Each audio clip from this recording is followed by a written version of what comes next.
As 2019 election hots up, oppositions are becoming toxic in their criticism. Federal government is reacting the same way.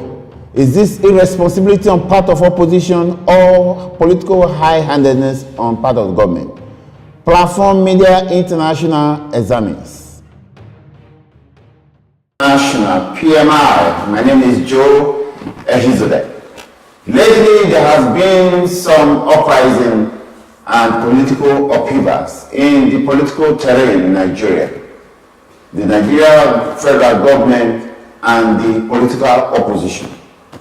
The opposition seems to argue that the Nigerian government is intolerant of their criticisms, while the government's position is that the opposition has remained irresponsible in their criticism.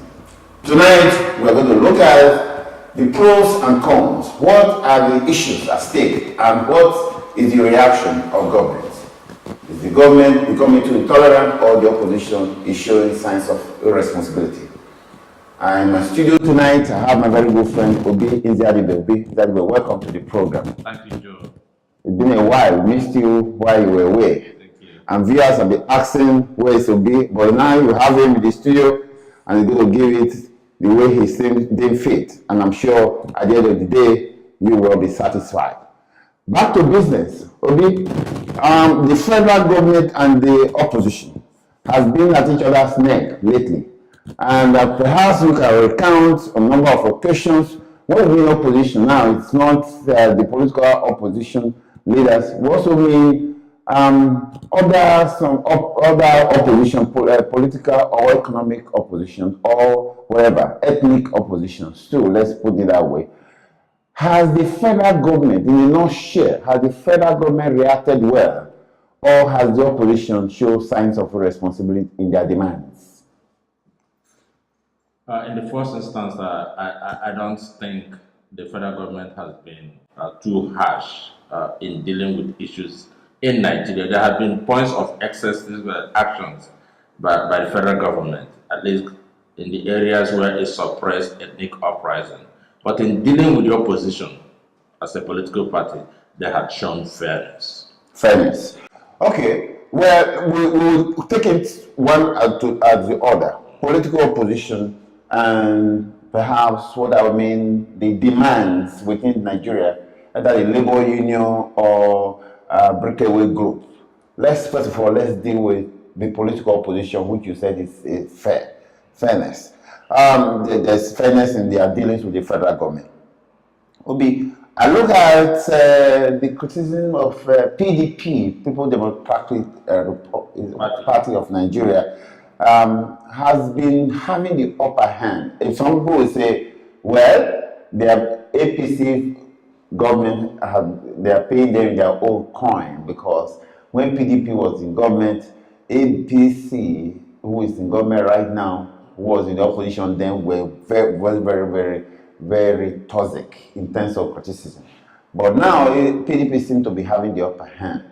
And the language of maybe the federal government in describing the opposition, it might not be the fiscal suppression, but the language in which they describe the opposition, is it fair? Like what the press secretary of the federal government, the way he described the opposition, is it a fair language?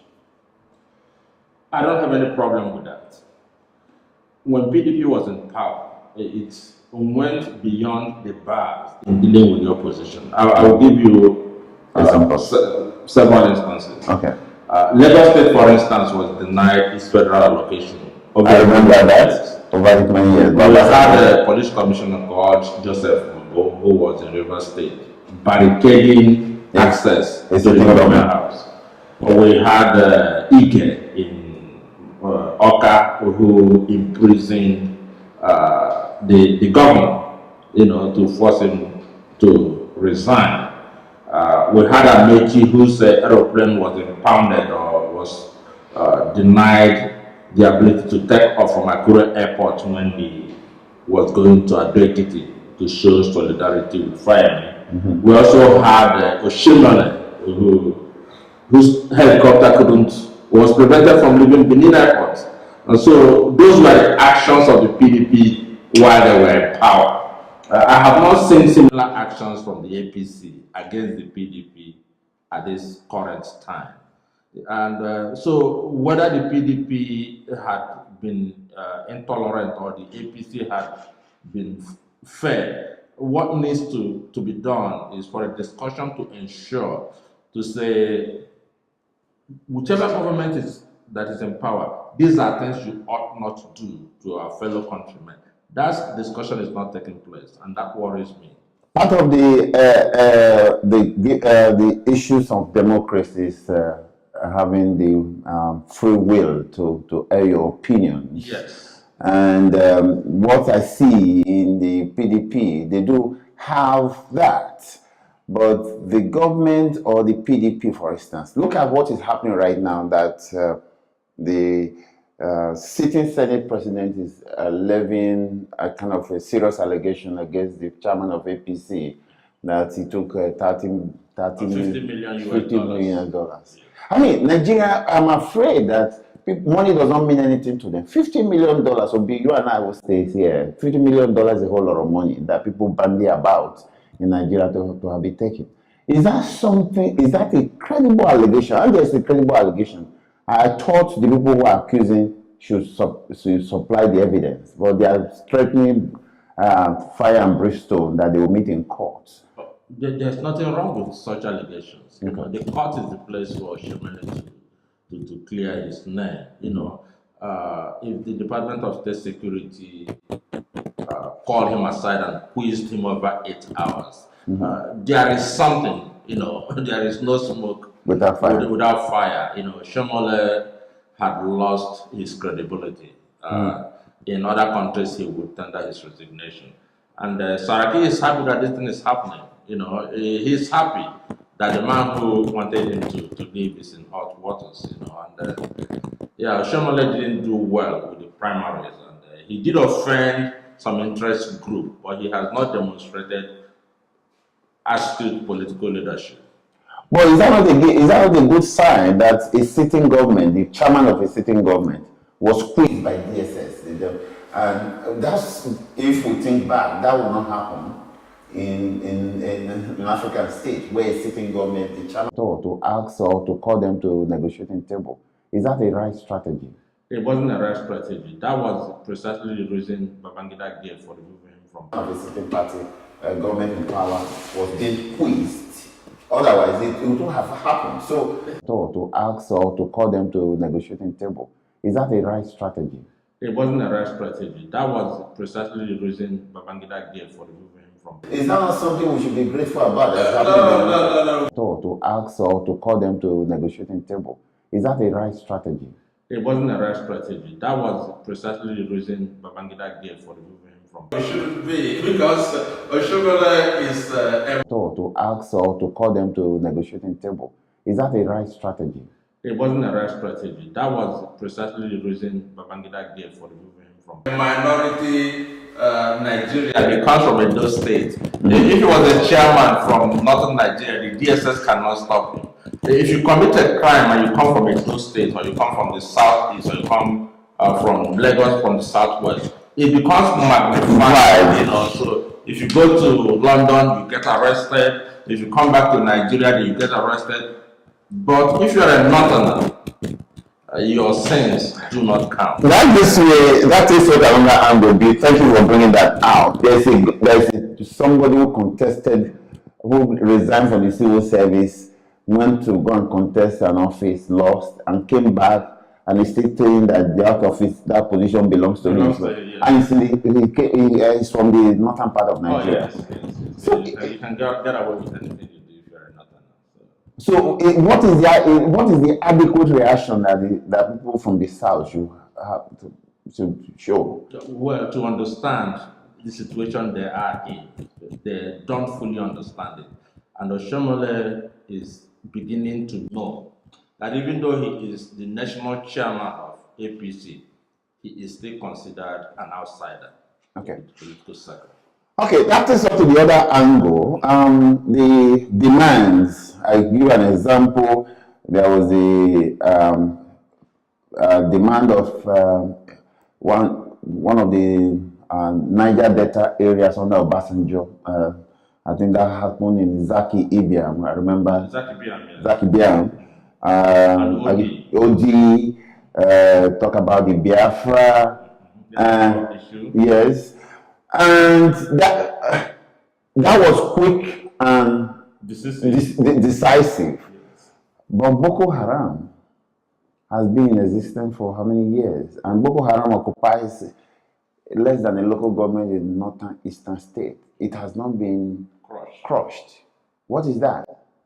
But Boko Haram is that part of the democratic principle that when you have an uprising that don't deal with them decisively? Maybe I want to ask that.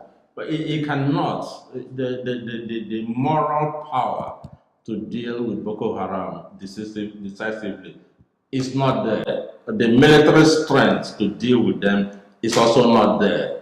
A situation where you have serving army officers giving out intelligence information to the terrorists before an attack is lodged doesn't encourage anybody to fight for Nigeria or waste their life. And it has been shown that most of the bright and strong soldiers that lost their life in the fight against Boko Haram were betrayed, by their commanders within the Nigerian state.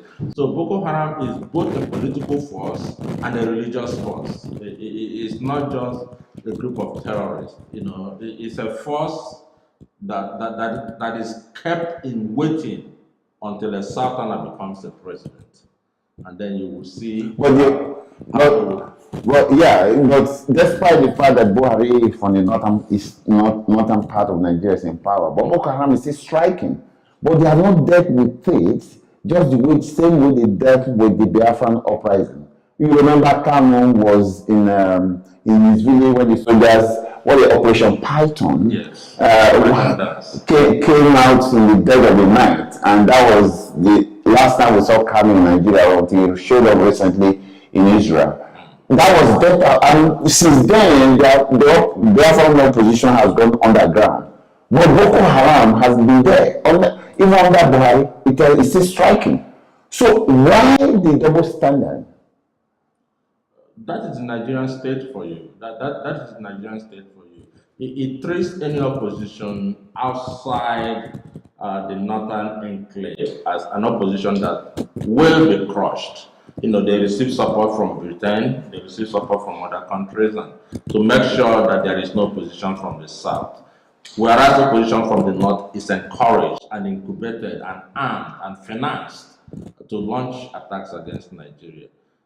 That's the way it is, and the South will need to wake up from their sleep and understand what is happening and be prepared for the inevitable. You mentioned the South need to wake up. Don't you think the force with which the federal government came down on the political demands of the Biafran or Niger Delta is being enabled by the same Southern politicians? And if they are being enabled, do you think there will be any way out soon? There will be a way out. These are the politicians from the south that collaborate with the cabal and the north are few in number. They cannot suppress the will of the people. There is a growing demand by Nigerians from the northeast, from the north central for a better government. It's not only a demand for IPOB or people from the southeast. Every Nigerian wants the nation to work efficiently. It is not doing so now.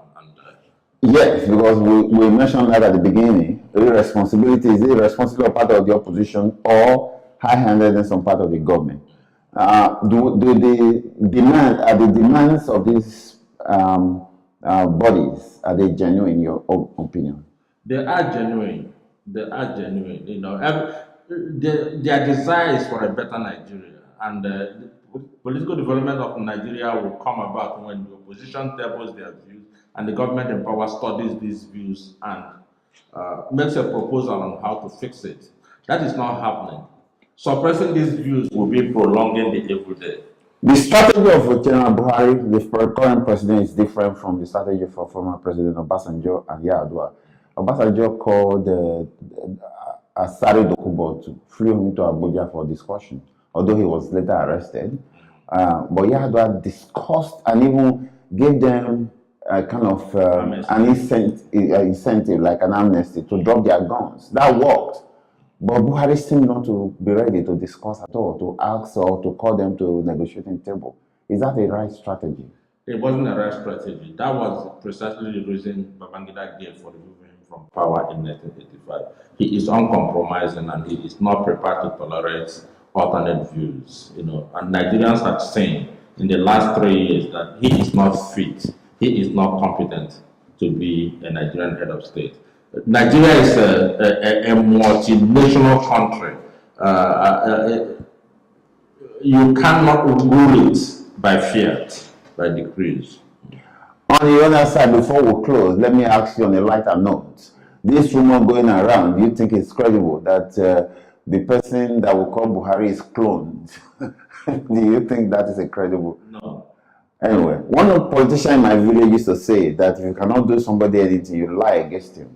Perhaps that is the strategy, that they have to cook up a kind of story to discredit the government. And it's working, because a lot of people have been sending me messages to say, look at Buhari clearly, it's not the same Buhari we used to know.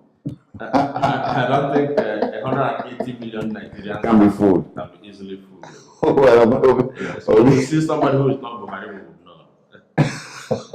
Okay, thank you very much. That's a very good one. That average Nigeria, more than 80 million Nigerians cannot be fooled to say a sitting head of state can be cloned. I hope that's not the case. We'll find out. We'll keep digging if that's the truth. Obi, I want to thank you for coming today again to the program.